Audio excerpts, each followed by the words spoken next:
Our next guest on stage may not be unfamiliar to you as well. Her name is Polly LaBarre, and she is a best-selling author and speaker and change-maker, frankly. She's the author of the award-winning book entitled Mavericks at Work: Why Original Minds Win. And she's also the founder of a magazine many of you, I'm sure, have read called Fast Company. Fast Company magazine. She's a former business and innovation correspondent with CNN. Her writing has appeared in a number of publications, including, of course, Fast Company magazine, the New York Times, Wall Street Journal, Harvard Business Review, all the familiar ones, including McKinsey's Quarterly, etc. She's now the co-founder of a management lab, a think and do management lab dedicated to rebooting management breakthrough for the 21st century. Along with her partners at MLB, Polly has developed a pioneering method and platform for reinventing how large organizations change. And they also run real-world experiments with their clients and hacking management, as it's called, to build better organizational capabilities. So in addition to running that initiative, she is also a guest speaker at a number of organizations such as ours. She's driven to turn every organization into a better leader and a fearless experimenter for the future. Her words, not mine. Join me in welcoming Miss Polly to the stage. Polly, come and be with us. Thank you. Thank you so much. Thank you so much. Thank you all. Hello. How about those Property Brothers? I like that, the idea of a construction nerd. I'm an organizational innovation nerd, so one nerd to many other nerds. I hope we'll have some fun today. I want to thank you for including me in this real live in-person event. I can actually see some expressions on faces, which will be helpful. My pants, thank you too, for getting them out of cold storage. I don't know about you, but I've kind of forgotten how to dress properly for work, and what is proper for work, and what and where is work anyway. You know, all those things kind of fall into those categories of things that used to be totally automatic, and now they require forethought and evolving strategies, and usually some kind of an app, right? Like things like eating out at a restaurant or going to the gym. I feel like most of life right now feels a little bit like that endless plank, right? We're holding tension to the point of collapse. Now, in the before times, I would have slapped up on the screen a whole bunch of charts and data that illustrate the exponential change in every single category, the accelerating creative destruction across the economy. But I don't need to do that at a time when every working person, every parent, every human being who does stuff, right, has fallen somewhere on the continuum from kind of head-spinning dislocation to heartbreaking devastation through wave after wave of this pandemic. We have all had to rethink, to adjust, and to adjust again. And this era of kind of emergency after emergency, it's taken all these long, rumbling, tectonic shifts and brought them dramatically to the surface. So no one in this room, no leader, no organization is exempt from grappling with those shifts. And those are things like the shifting balance of power between employee and employer we hear so much about these days, the accelerating automation and digital transformation of everything, the increasingly broken economics of so many industries, and the undeniable imperative to take a stand and make real progress when it comes to climate crisis and also the deep inequities that are embedded in so many of our institutions. So this sort of maelstrom of change, I think, has added new layers of challenge and urgency to the work you do, shepherding enormously complex projects, envisioning and building the places and spaces where we gather, where we work, where we invent, fabricate, power the world, the facilities where organizations embed and embody their strategies and their aspirations. Now, the theme of this event, I think, is really kind of bracingly, brutally apt, right? Now what? But I would argue that now what is not just a now problem. It's an every moment, every day, forever problem. In other words, your challenge as leaders is not just to figure out what do we do now, what do we do post-pandemic? It's to cultivate a capacity, a DNA deep capacity to change as fast as change itself. So I think Zhang Ramin puts this beautifully. He's the CEO of Haier. They're the fastest growing appliance company in the world. And they're also an organization that has managed to reinvent itself, not just its business model, but its management model, and not just once, but several times over the last couple of decades. And the logic here is pretty simple, right? Everything in the world outside of us is constantly changing. The rate of change is accelerating. There's endless data to confirm that. Everybody knows this. And yet, very few organizations have turned themselves into engines of reinvention and adaptability. Now, there's a reason for this. They weren't designed to do that, right? So many organizations are built on an industrial model of organization that was invented 100+ years ago to solve for very different challenges than we have today, to maximize standardization, specialization, predictability, control. That organization was purpose-built to clamp down on unruly human beings. And even though none of your organizations and very few organizations today even barely resemble Henry Ford's assembly line, in so many ways, the processes, the systems, the power structures that we all take for granted, I'm talking about your budgeting process, your ROI calculations, your performance reviews, your administrative functions, all of those things were designed 100+ years ago to routinize, standardize, and control human unpredictability and variation, to crush deviance from the norm, meaning imagination, initiative, and passion. That's called bureaucracy, right? And it has created all kinds of progress, decades after decades of progress. The problem is, it's a complete mismatch for the shifting sands we all stand on.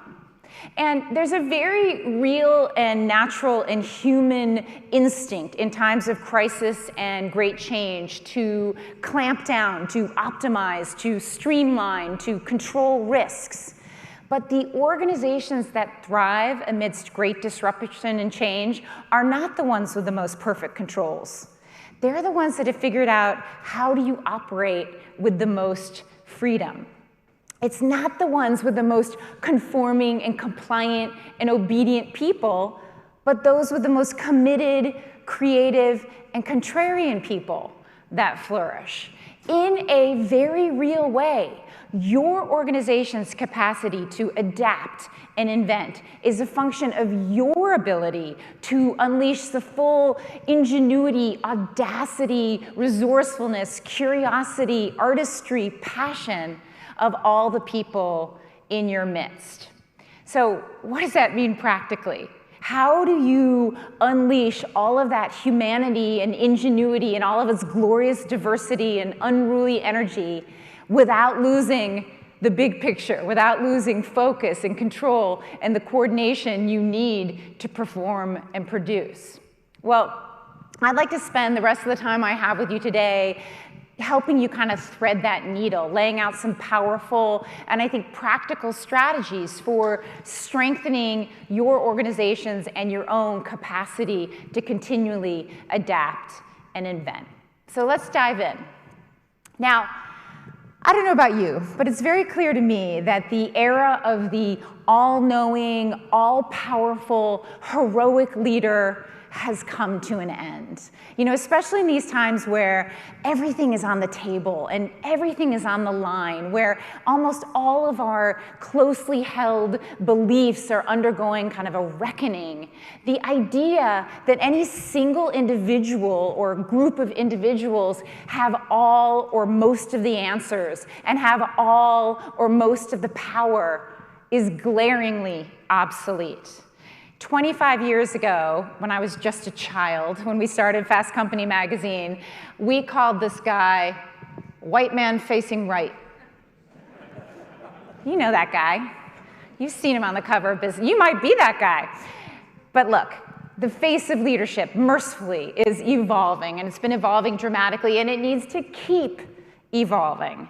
But I'm here to argue that the work of leadership is evolving as dramatically as the face of leadership. And in a very kind of simple way, as a leader today, you basically have to assume walking in that you're not actually in charge of anything, that your position does not come automatically with like power attached, that your influence is not guaranteed.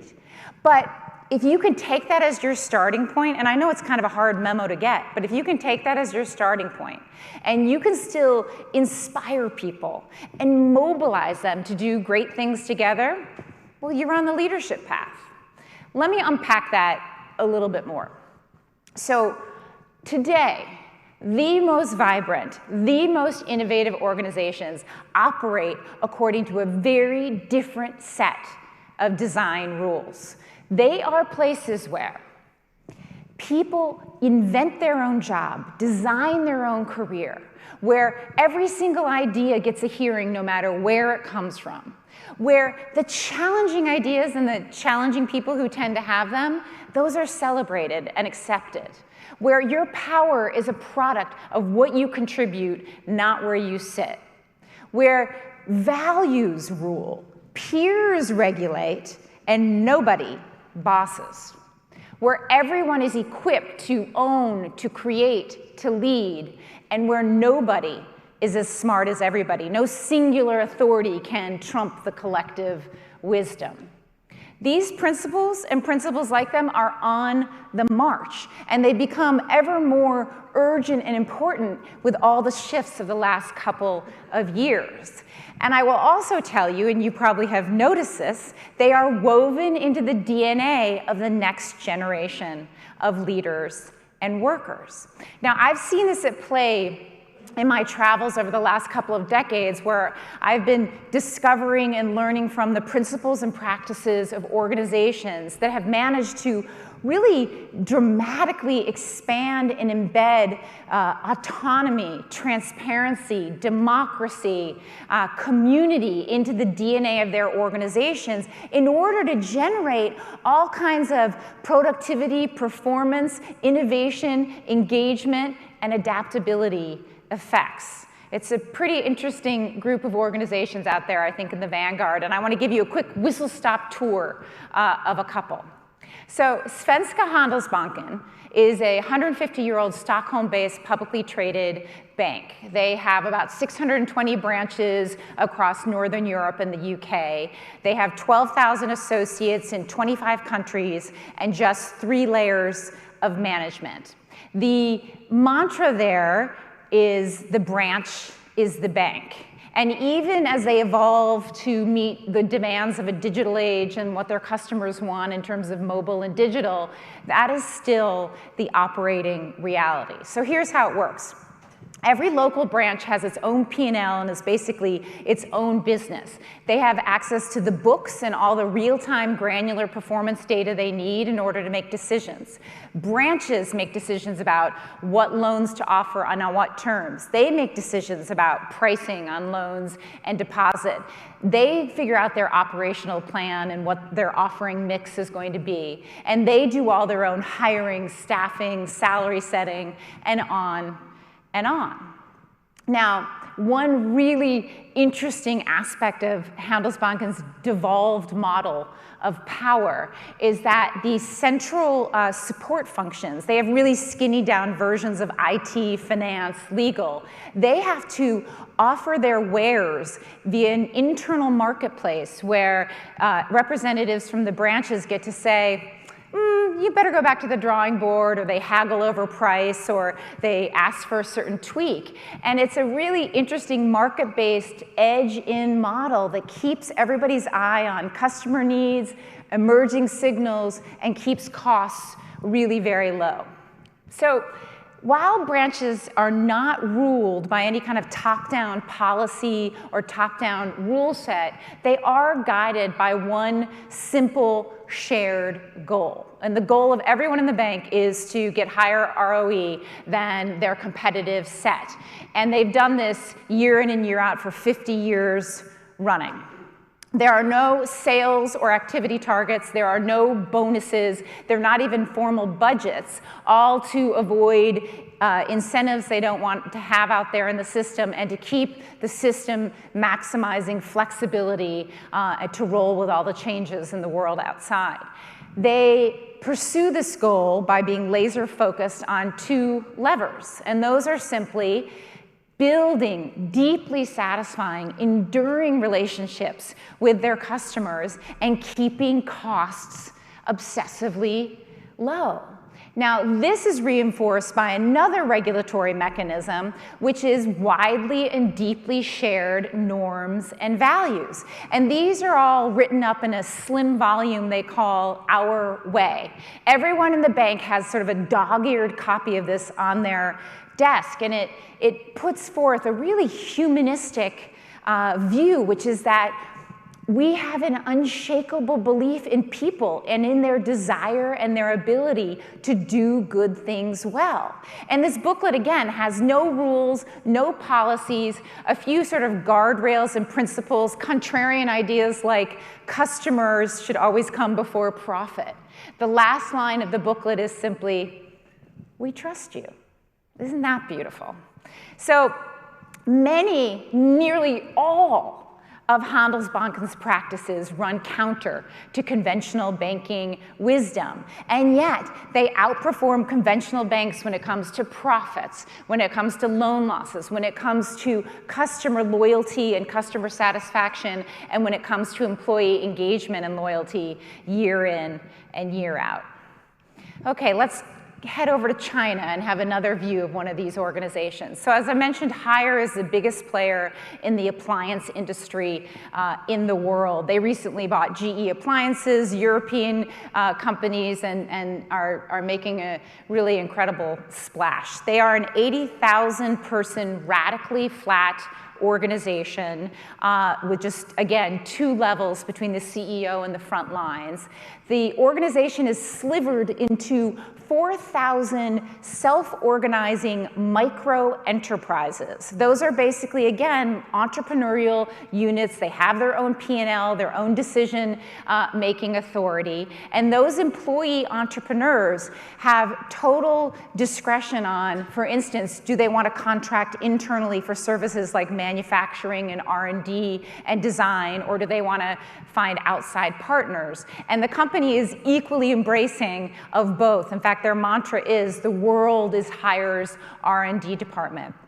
And that kind of coordination between internal and external partners happens through mechanisms like blockchain-enabled contracts. The teams inside these micro-enterprises have the power to elect and also to remove leaders if they want to, and compensation is highly contingent on creating customer value. Base salaries are quite low, but every single role in the organization has a tremendous opportunity for upside. So the result of all this really direct and pervasive customer and peer-to-peer accountability is that everyone is moving really quickly to create and deliver innovative solutions. And Hire's innovation velocity is remarkable, not just in terms of products and numbers of startups that are incubated and launched, but also in terms of game-changing technology and platforms. For instance, they've reconceived of the white goods world as an ecosystem of IoT solutions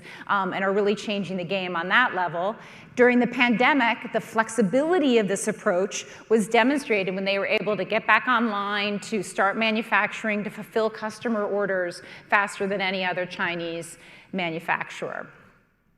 So these are kind of radical exemplars, I understand, but they are increasingly less and less fringe cases. I've been watching fascinated as these principles and variations on these practices have spread across every sector around the world. If you have a chance, corner one of your friends from Nucor who are here and ask them about their culture of distributed ownership and the performance and productivity and innovation effects that affords them. They have an incredible story.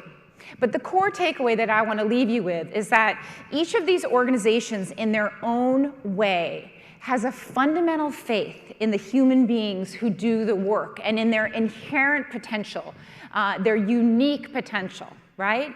And on the basis of that faith, they have dramatically expanded the leadership capacity of their organizations by enrolling everyone in the organization, whatever their role, as an owner, as an entrepreneur, and really importantly, by equipping them to make decisions, to juggle trade-offs, to find peers and partners across boundaries, to try new things, and to act in the interest of the business and customers day in and day out.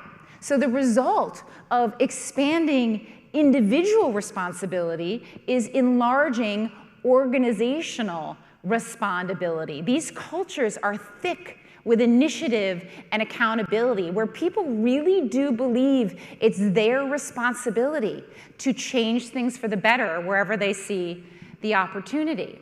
So what they've really done is they've transcended that seemingly intractable trade-off between autonomy and accountability, between freedom and control, which is a pretty powerful thing to do. So let me move on to the next item in the playbook. Innovation is a social process. Even what looks like is sort of the greatest aha moment, it was arrived at through a long chain of sparks and insights and connections. Novel ideas grow out of the mixing and mashing of diverse perspectives, leaping across realms, and iterative builds.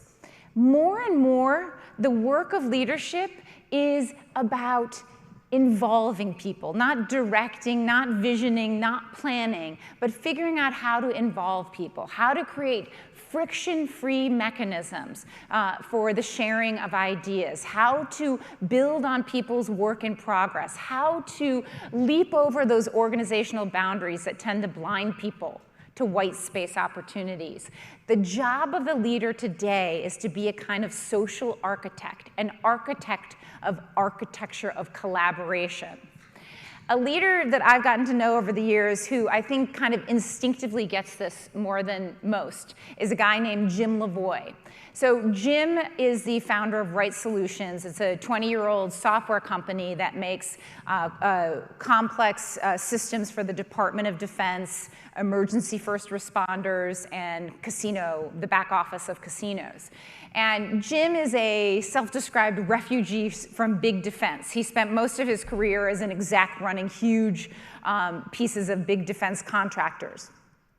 But when he went to start his own organization, he did so with really refreshing sort of intellectual humility. He observed to me once, he said, you know, one of the most profound insights I ever had was that the most sort of fresh, the most relevant ideas tend not to come from senior management. So how could you design an organization based on that insight. And in fact, his founding question for Right Solutions was, how do you create an organization where everyone is relevant to the future of that organization? And the company in many ways has grown into a portfolio of practices and approaches that try to answer that question. The cornerstone is a stock market-based game they call mutual fund. Think Bloomberg Terminal got eaten by a monopoly board.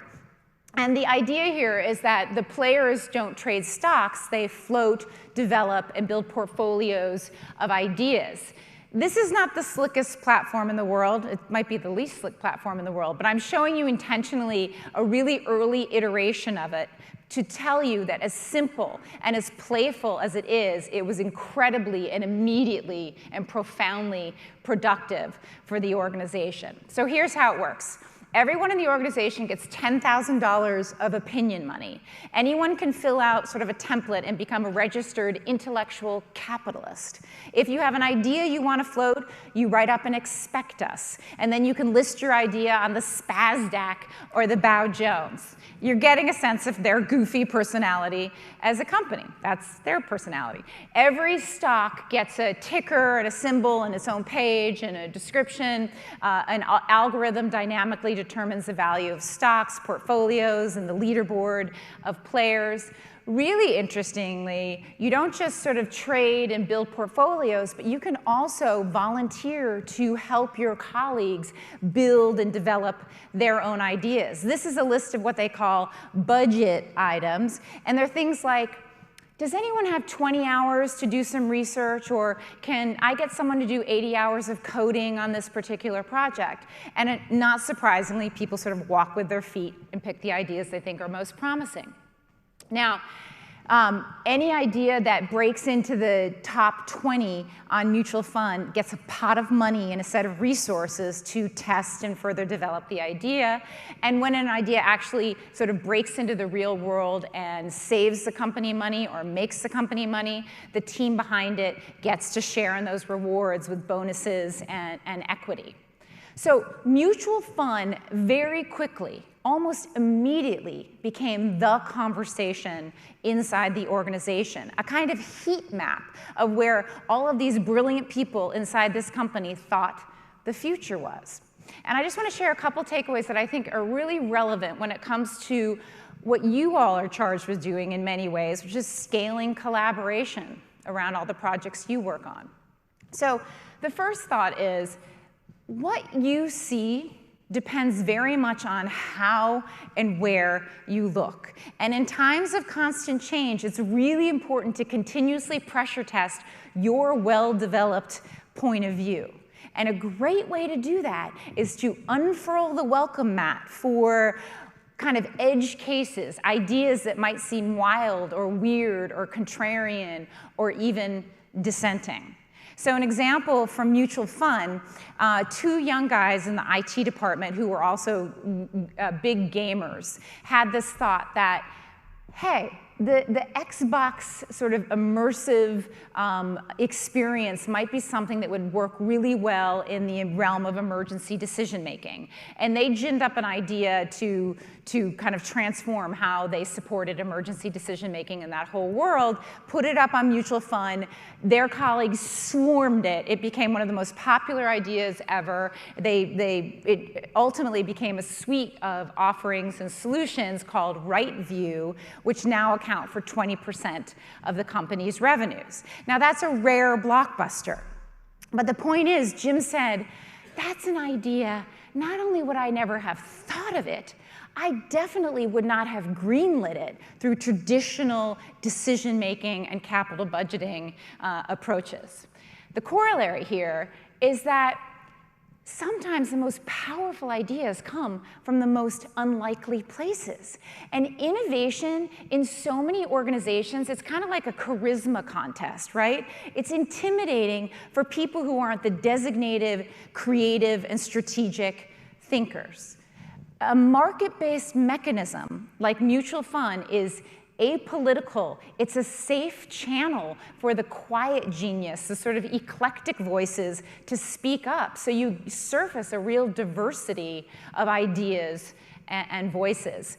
Jim's executive assistant was a woman who had no technical background.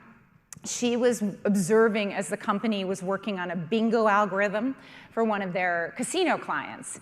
And she thought, this might help me with my daughter's math homework.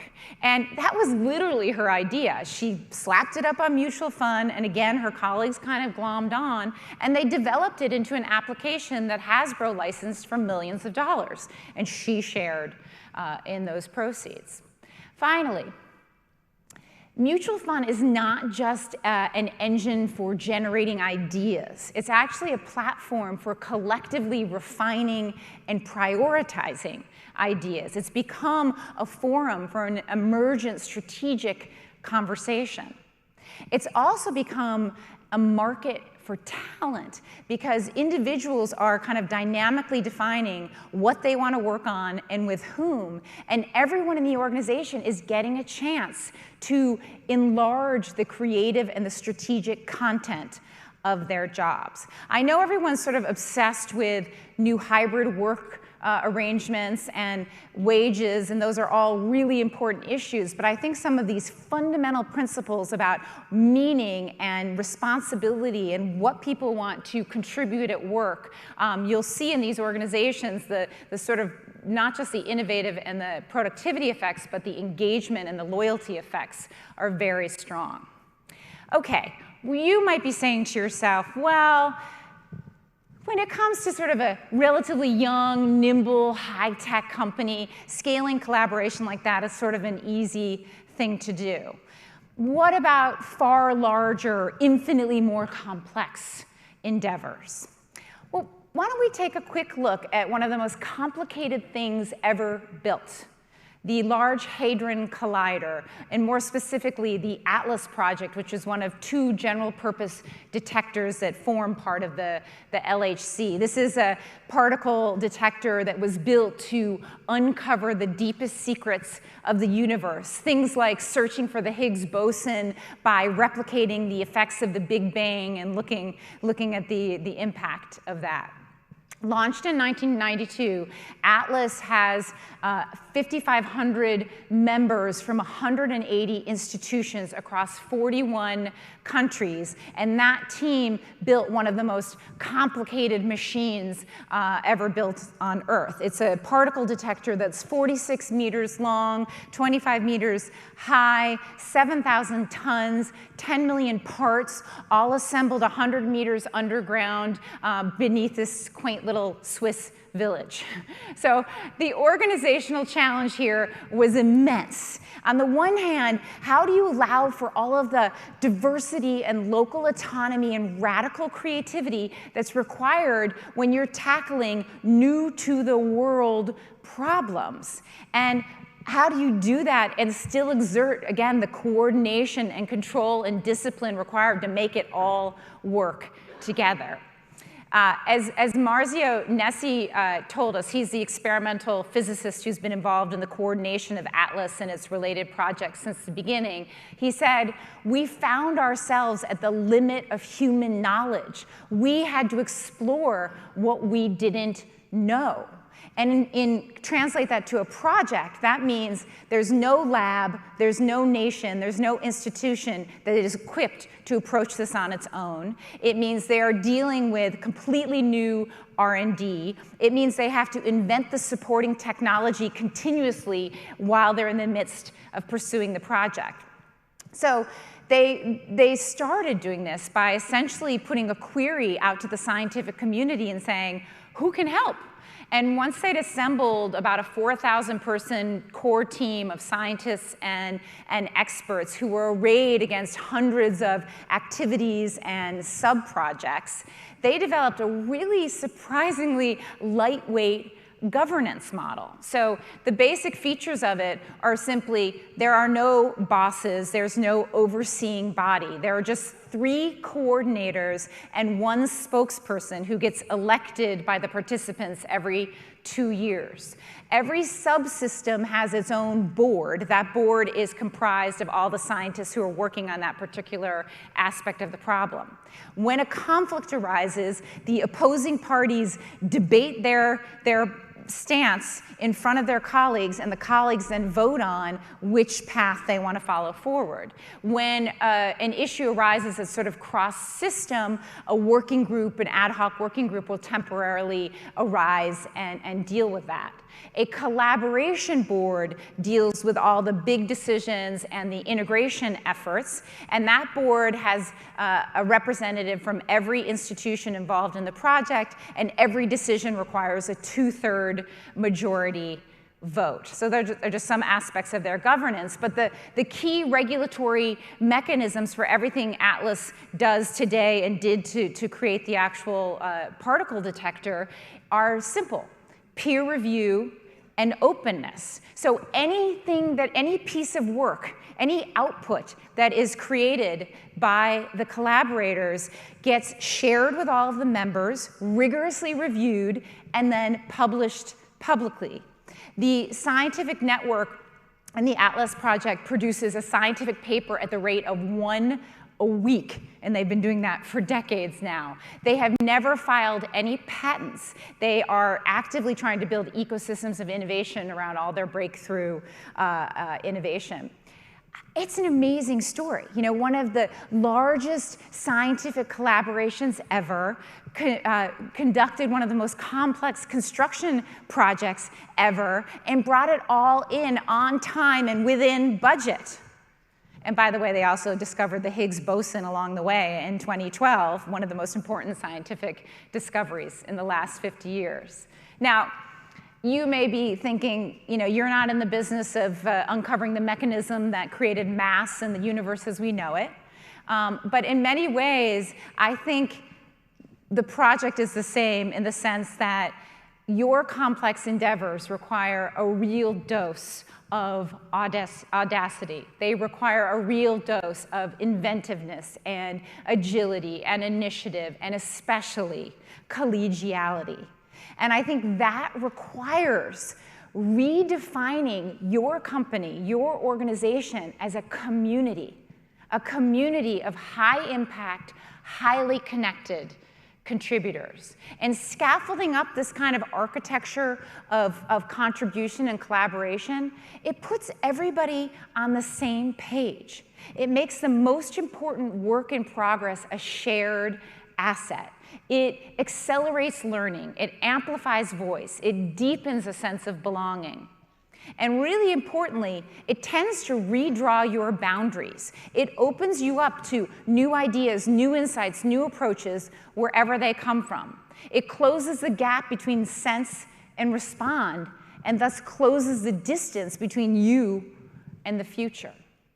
Now, when it comes to moving from ideas to impact, I don't think there's a more powerful strategy than building your capacity for experimentation. What is experimentation? It's simply a process for cycling through a lot of ideas really quickly, testing your assumptions, building on what isn't working, building on what is working, discarding what isn't.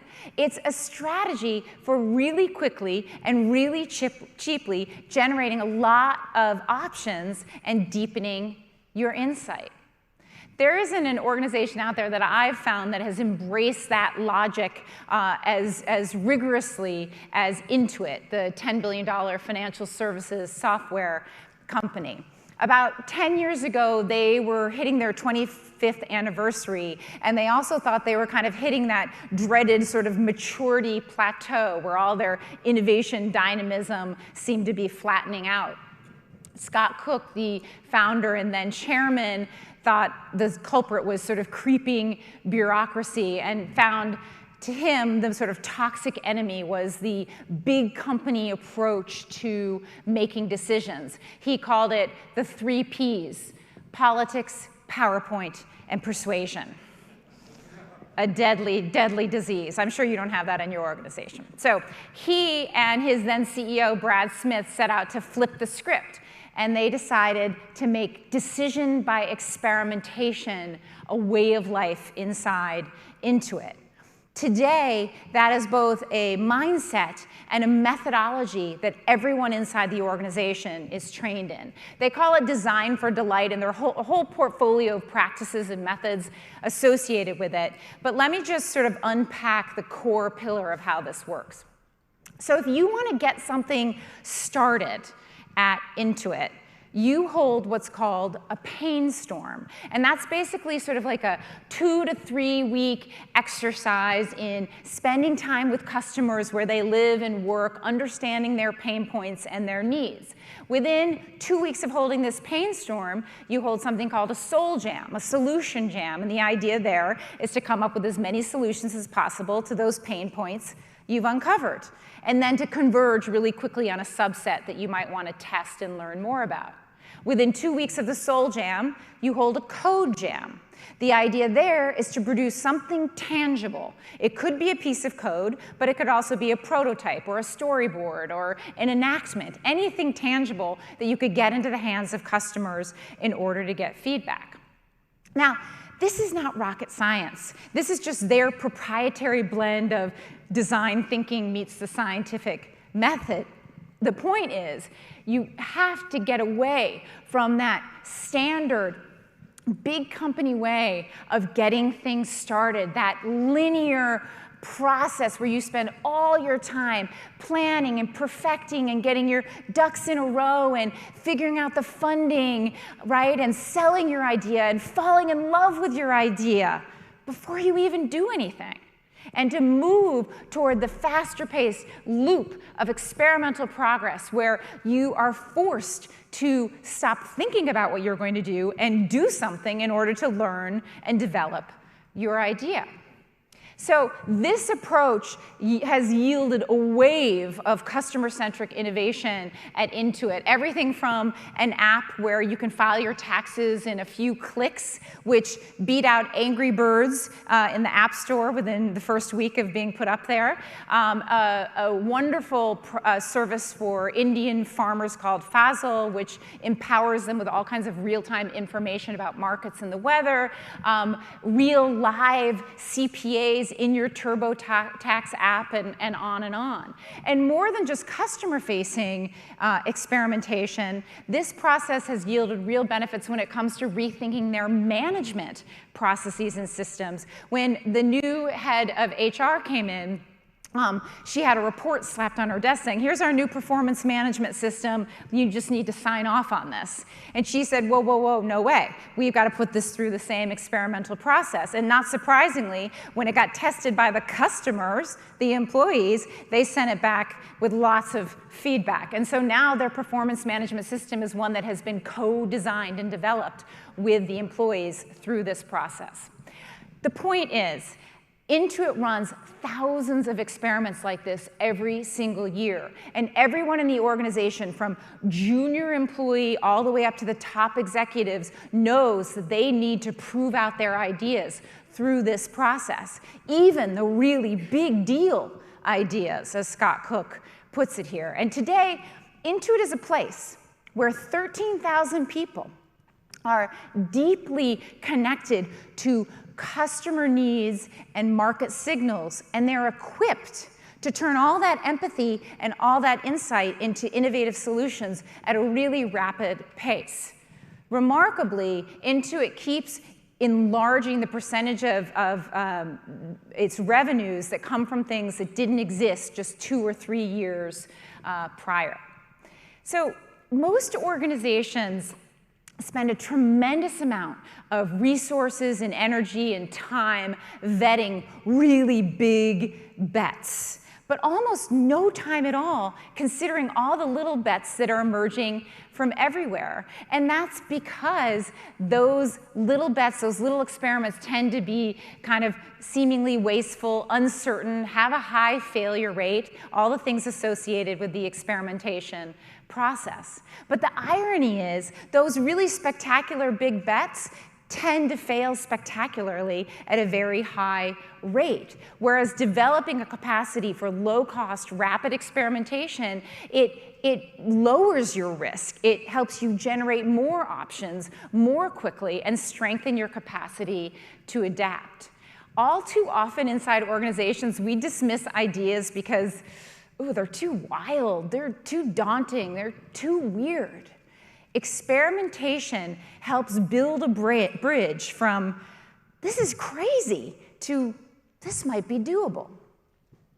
All right, in the last few minutes I have with you, I want to get a little bit more personal and a little bit more practical when it comes to the mindsets and the creative habits that help you continue to be open and changing as fast as the times are changing. So if your job as a leader isn't to exude mastery and kind of assert control and promote alignment and distribute judgment, what is it?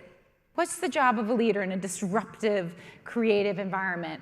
One of the best answers I've ever heard to that question came from a guy named Dan Wieden. He's the founder of legendary creative agency Wieden and Kennedy. They grew up with Nike and Starbucks. He's the guy who actually wrote the words, "Just do it." He is a creative genius in his own right.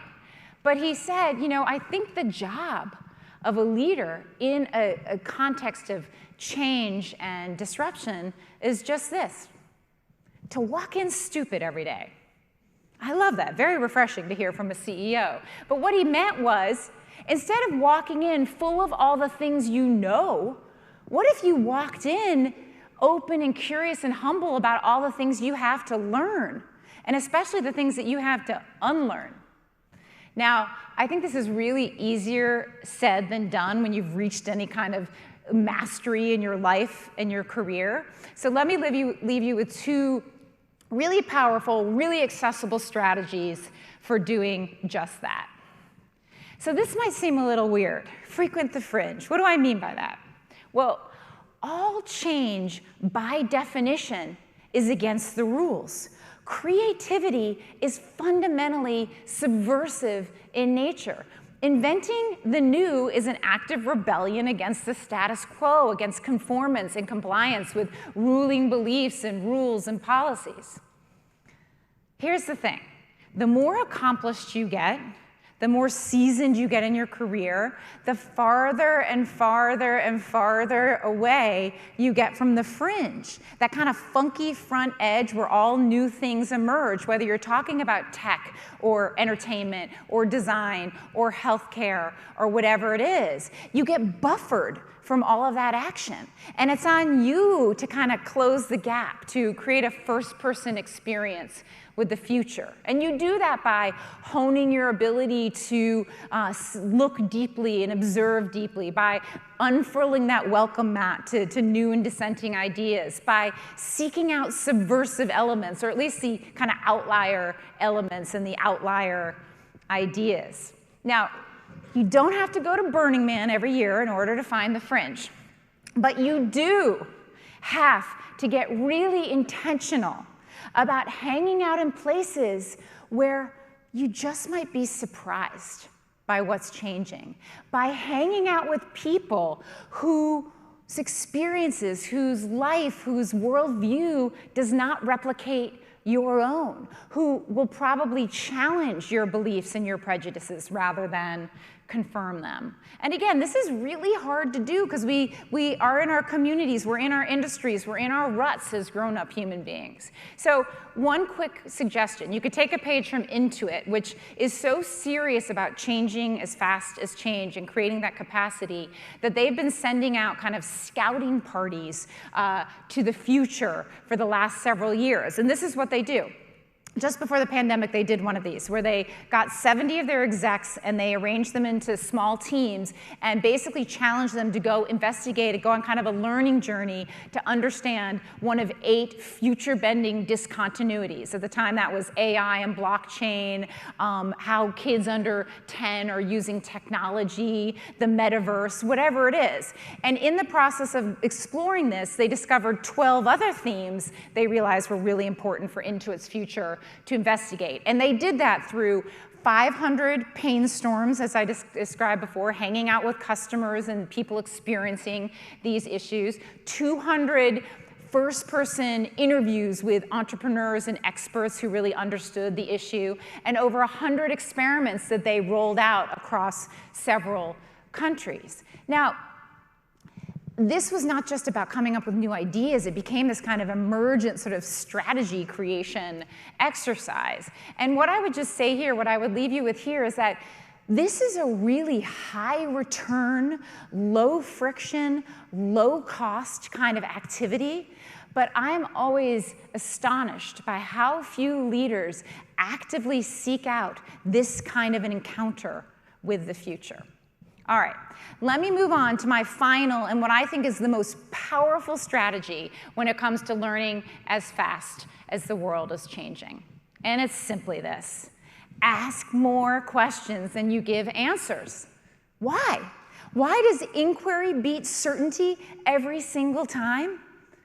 Well, questions are a really powerful antidote to hubris, which is one of the greatest creativity killers of all time. Questions unleash humility, empathy, curiosity, even sometimes vulnerability.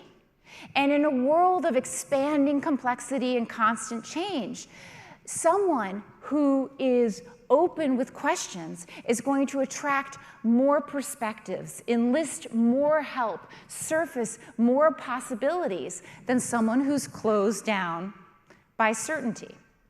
So the question becomes, okay, how do you lead with questions? And again, my suggestion is pretty simple. Develop your own list of provocative questions that stretch you, that pull you and your team toward something you're curious about, some problem you're trying to tackle, some future trend you're trying to figure out, whatever it is. And I can give you a sample of some of these. These are just, I've collected hundreds of questions from really inspiring and innovative leaders around the years. Some of these are mine. But this is just an example. These are kind of meta questions that I think are very helpful. But use these, develop your own, create a list, carry it around with you, put it in your phone, put it in your next Zoom chat. When you ever get back into the office, hang it up in your meeting rooms, or one question per meeting, and see if you can really sort of live through questions in your conversations. If you're having problems getting started, start with the basics. Why? Why not? What if? Anyone who has spent any amount of time with a young child, as I do, knows that these are really easy questions to ask and to keep asking relentlessly. That's the point, though, right? Children are blown open by questions every single day. They're experiencing the world for the first time. They have the ultimate fresh eyes. That's what we need to get back to, right? But the problem is, when you're 4, there are no stupid questions. When you're 34 or 54, you're supposed to know stuff. And practicing that kind of innocence takes courage. Because sometimes your questions are going to seem stupid. Sometimes they will be stupid. But it's the questions that nobody has asked before that yield the innovations that nobody has tried before. So here's my unorthodox suggestion. When you get back to work after this couple of days full of knowledge and connection and new things, try walking back into work just a little bit stupider with a whole lot more questions. Thank you.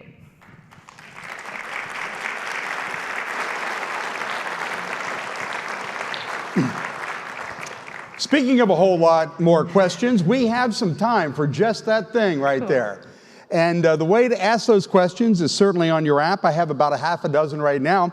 But I want to remind you that something that Polly said is what CII and Kurt have been doing over the last couple of years, are asking the what-if questions. What is a new approach? What is a better idea? Is there an easier way? Is there a cheaper way? Is there a faster way? Is there a better way? So you have certainly encouraged and empowered this audience and encouraged us to keep moving forward with the what-if questions. Thank you so much for that, Polly. One of the questions is, people overwhelmingly seem to love structure and direction, especially in the engineering professions. Do leaders emerge in these small group settings? And how do you keep them from jumping the guardrails? That's a great question. So there are kind of a couple questions in that question. Yes. And I think the first thing I'll say is, I've seen this kind of expansion of autonomy and distributed ownership in engineering contexts, as well as some of the ones that I gave you some examples in. So I don't think it's like culture dependent. It's not about high tech. I mean, we're talking about washing machine manufacturing in China. So we've seen it in a lot of different settings. I think what you see is, yes, you do see emergence of leadership, and usually what that happens with is what are principles? What principles are we working with? And the number one principle is we believe that you, the person doing the work closest to the edge, closest to the customer, closest to the bleeding edge in your industry or the market or whatever it is the person that's got all of the knowledge and all of the insight and all of the empathy and everything that we need, that sort of future-facing energy to create the future of whatever our project is or our business is. So we're saying, hey, we want you to play that role. But we're not saying, go for it, free for all. We're saying, hey, instead of top-down control, we're going to give you a set of other regulatory mechanisms. And these organizations that I've studied have very different characteristics. Hire, for example, is a very kind of Darwinian sort of culture. Handelsbanken is a much more sort of paternalistic culture. So they're very different. But what they say is, well, our regulatory mechanisms are going to be this set of values or this set of principles. Or our regulatory mechanisms are going to be a very intense form of peer control. W.L. Gore famously has peer control over your salaries and your performance reviews. So it's your peers who rank you and decide what your salary and your bonus is going to be, because you can hide from your boss, but you can't hide from your peers. And in these contexts, you do see different people emerging dynamically at different times to take the lead on different things. And the point is, we don't live in a world where a pyramid is a helpful structure for contending with what's going on in the external world. We live in a world where we need more of a network, and at certain times, certain people with certain capabilities and certain perspectives will take the lead, but not just one leader. Excellent answer. What have you seen leadership specifically do to transform the old traditional company principles into these new and relevant social principles? Talking about culture versus change, I think. Well, yeah. So this is a tough question, and we've seen it happen in a lot of different ways. So some of the organizations that I look at were, to quote Lady Gaga, born this way, right? Like they're purpose built to kind of flip conventions and operate according to this. Handelsbanken was not. You know, several decades into its, more than several decades, 100+ years into its history, a visionary guy came in and basically said, hey, what if we tried this approach? So we've also seen it, and I've worked a lot with organizations where we try to bring these principles in when you still have, you know, a fairly traditional hierarchy, where you still have all of the sort of bureaucratic processes, and the sort of stealth Trojan horse for getting this started is to connect the organization to itself, to connect peers to each other so that they become visible together, so that their ideas and their work in progress becomes visible to each other. And you can do this today because of the accessibility of so much sort of Web 2.0 platforms and apps and ways of connecting. It's all easy, it's off the shelf, you can build it yourself. But if there's a way to, and I call it architecture of collaboration, you can call it whatever you want, but if there's a way to put peers on a level, on a platform, to engage them in the important work of the organization, whether it's creative or strategic, and to allow them to see that in a kind of structured process, that becomes an amazing, I think one of the Property Brothers used the tip of the spear, it becomes an amazing way to wake people up to what they have to contribute and how they can make an impact and really matter inside the organization. And once you open up this kind of peer-to-peer connection, the meta effects around engagement and collaboration and leaping over boundaries are pretty astonishing. So I've seen that happen in retail environments, I've seen it happen in manufacturing environments, and I think that's one way to start. Great answer, Polly. How long does this take in an organization to move to this process of collaborative community building, and what are the key factors that determine its speed? Speed. We all want it right now. Yes, now Fast what, Company. Right? That was your title, right? Well, I mean, I almost would sort of replicate what I just said. Look, I think we have seen over the years, I've seen some organizations who tried these kind of like overnight conversion. You know, we're going from being a traditional organization to your office is gone, the rules are gone, now everything's on a, you know, proprietary internet, done, right? But I will say, again, when you essentially sort of flip the pyramid and you harness all of that incredible initiative and ingenuity and power at the front lines. I'll give you an example in healthcare. Everyone says healthcare is broken, we can't transform it, it's so tough. There's a nursing organization in the Netherlands called Buurtzorg, which just about, I think it's like 12, 14 years ago, a nurse said, nursing is broken. It costs too much. The results are terrible. It's mired in bureaucracy. We need a better way. And his idea for a better way was to create an organization where little pods of nurses would have ownership of a geographic area. And again, as I've described before, they'd basically have their own P&L, their own organization, their own decision-making authority. They would figure out how to care for patients. In the Netherlands, they have home nursing, which is kind of amazing. You go into the home and do it there. Very quickly, I'm talking about a number of years, this organization has grown to 15,000 nurses in they're like 10 to 15 person nursing pods. They only have a central office of 50 people, 25 of whom are coaches, and their results are they spend less time in the homes. The people get out of care like 42% more quickly. Their results are better. Their turnover is lower. Their productivity is better. I mean, they blow away the traditional approach. And again, this happened very quickly because I think in many ways you should be worried more about how quickly it will happen if you invite people in and you offer them this role to play inside your organization. Thanks, Polly. The other question I think is quite interesting is how do you know where the fringe is? Can it be created? And how do you stay there? I don't even know where the fringe is in my business. I love that. How do you know where the fringe is? Well, it might be right here, right? It might be the first thing you see that feels like, nah, that's not the way we do it, or that's weird.